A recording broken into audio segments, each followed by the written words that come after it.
Welcome back to my 25k Finding Talent Challenge. This is my journey. What's good, everybody? It's your boy Marcelino back with another one. Today, we're just going to be talking about everything that has happened thus far. Okay, so this morning when we got to London session, so first of all, I did do everything that I had to do in terms of actually meditating, doing my affirmations before getting to the charts, and I'm up the proper time. So I did meet all of my goals leading up until this point. I did also stick to my rules of only taking two trades. I've actually only taken one trade today because I kind of pussied out of the second trade. So yeah. uh in terms of London session, or the first 4 hour candle within London session, it I found that I didn't see any momentum on the 4H time frame, so I kind of stayed away. There was a point where I was stalking a couple of pairs. I think it was GBP USD that I was watching, but then it didn't play out as planned, and I stepped away. If you should look at my MT4, the app, you will be able to see that there was sell stops set, and then sell stops deleted, especially for the second 4 hour candle, for the 4 hour candle that's actually playing out right now. So I was looking at USD JPY, and then I was also looking at USD CHF, just because of the momentum that has been playing out, and AUD USD. Actually, most of my focus was on AUD USD and USD JPY, because of the fact that I can take two trades. Now I can actually focus on the two setups that's most highly probable for me to play out. So I saw good momentum coming out of pre-London and London Open. I'm expecting that momentum to continue. However, what happened was I saw USD JPY first. First of all, it was just jumping around, playing around, consolidating for a bit, and then when I saw the momentum on the 15 minute, I executed, placed my sell stop, got in, went down to about 1.5%. I secured a tiny bit of profit because there was a bit of a mistake with my lot size.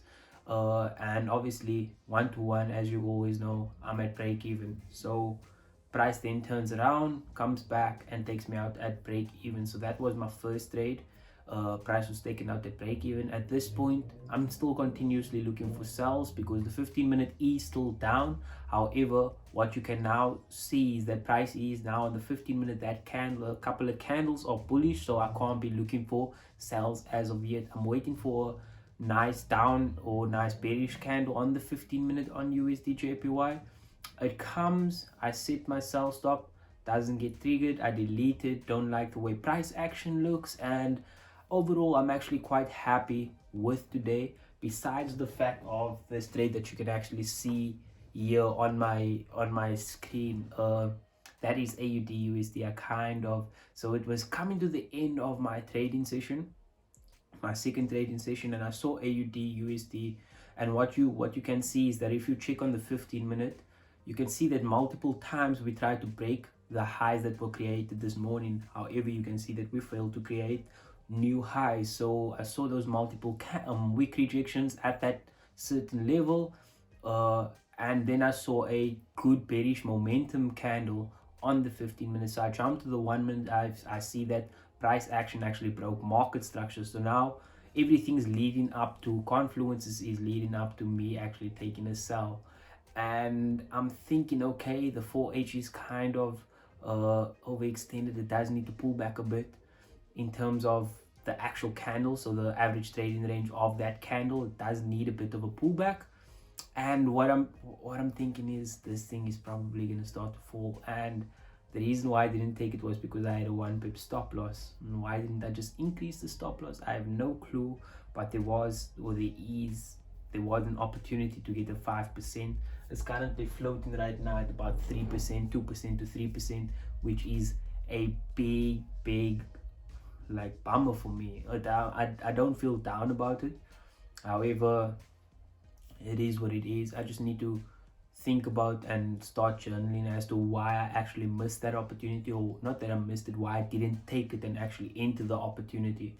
which is things that traders actually go through. Like, you need to understand why you do certain things and why you don't do certain things, because the faster you do that, the faster you understand exactly how to work through those things. So you get, the faster you notice these type of things, the faster you'll be able to see that this is what you need to do and that is what you're not supposed to do, you know what I mean? So yeah guys, overall today was actually, I'm feeling quite happy about how today played out. It's a brand new week, the week's still long, we still have 4 weeks left of this month. So yeah guys, it's going to be, it feels like it's going to be a great week. It feels like it's going to be a really profitable week. We can, like, let's just look forward to it. Let's stay positive.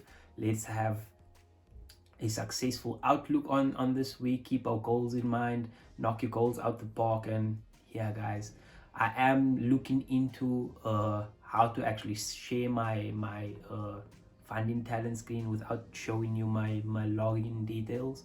So I'm looking into that. As soon as I find out how to do it, then I will actually be able to share that with you guys, okay?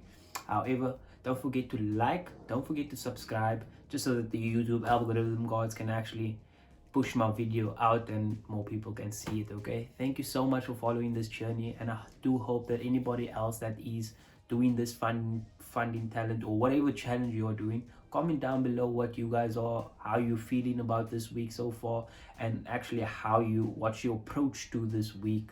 If you had a profitable week last week, or if you didn't, what's your approach to this week and how do you feel about it, okay? Peace out.